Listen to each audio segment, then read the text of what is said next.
तुमचा दोष नाही, मी तुम्हाला दोष नाही देणार. तुम्हाला काय माहिती ती गटार गंगा निघाली. तुम्हाला वाटलं चला आपला आहे सासू सासरे तिथं खातोय, त्या एवढी बा मलाच म्हणतोय तो सासू तिथं खातोय, ह्योच खातोय. दलिंदर सगळ्या दोन्याचे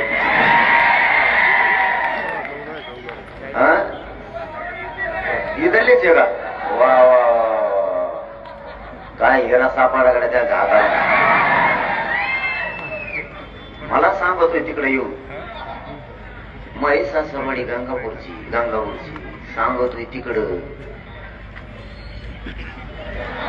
कोणाचं तरी ऐकतो सांगतो. तो सगळं मला माहित झालंय. मी जर नादाला लागलो ना तो कुठं काय काय मुंबईत केलं ते सगळं मला माहित झालं. तो वाजवून टाकेल सगळं.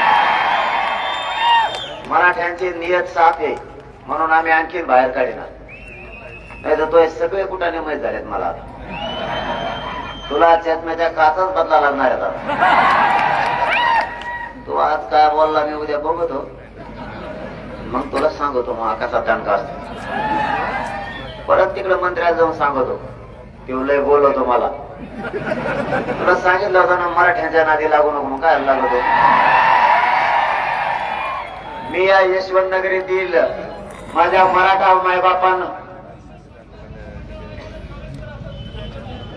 येते. आता मला सांगा मी जर ओरिजिनल पाटील नसतो तर ओबीसीत घातला असतं का तुम्हाला?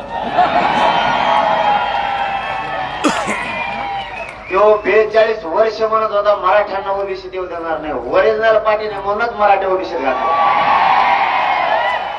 तुला आणखीन सांगतो माया नादी लागू नको. तुला आणखीन एक संधी आहे माया नादी आणखीन लागू नको.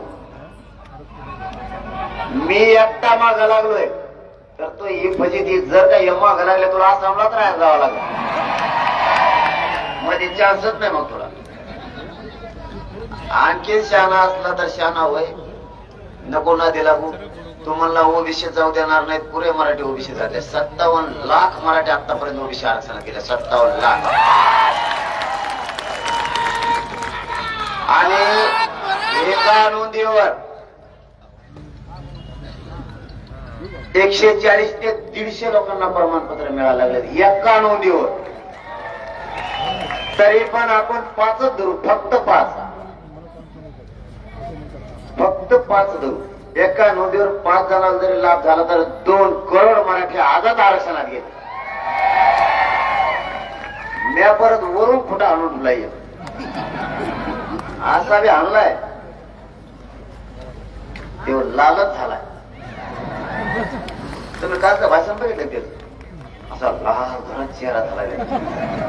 त्याला वाटतंय मी म्हणलं ओबीसी ते देणार नाही सगळे ओबीसी झाले.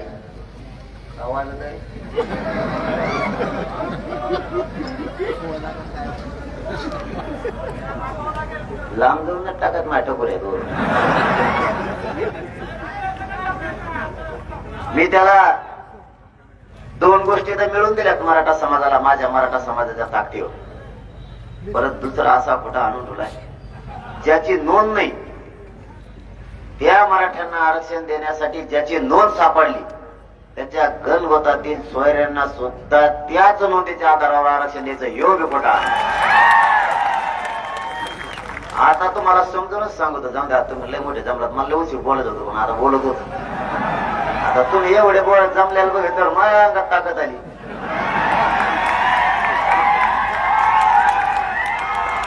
का कटाळा आलाय तुम्हाला?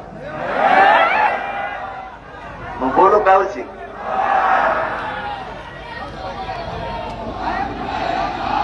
ते म्हणायचे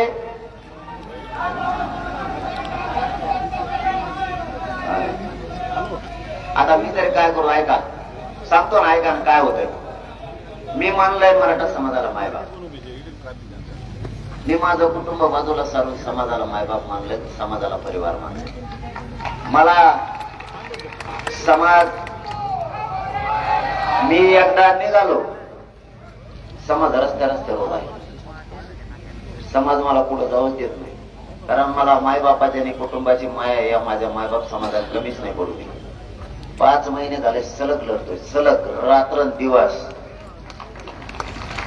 पण आता समाजाचे 15 लोक जरी उभा असल्या रस्त्यावर तरी मी थांबतो. कारण माझा मायबाप समाज रस्त्यावर थांबलाय.